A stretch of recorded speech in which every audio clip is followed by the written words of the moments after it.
দর্শক, আপনারা দেখতে পাচ্ছেন যে বিএনপির পক্ষ থেকে আসলে বিএনপির প্রতিষ্ঠাতা শহীদ রাষ্ট্রপতি জিয়াউর রহমানের ৪৩তম যে মৃত্যুবার্ষিকী, শাহাদাত বার্ষিকী, সে উপলক্ষে আসলে বিএনপির কেন্দ্রীয় কার্যালয়ের সামনে আজকে গণদোয়ার আয়োজন করেছে। গণদোয়ায় দেখেন যে ঢাকা মহানগরের বিভিন্ন পর্যায়ের নেতা কর্মীরা কিন্তু উপস্থিত রয়েছে। আপনারা দেখতে পাচ্ছেন যে বাদ জমা শত শত নেতা কর্মী এখানে এই রাজপথে বসে পড়েছেন, তারা গণদোয়ায় অংশ নেবেন।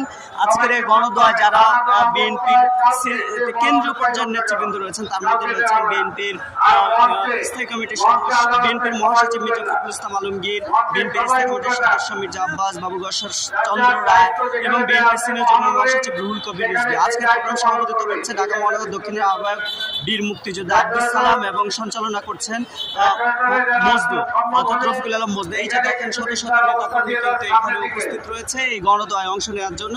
এটি আসলে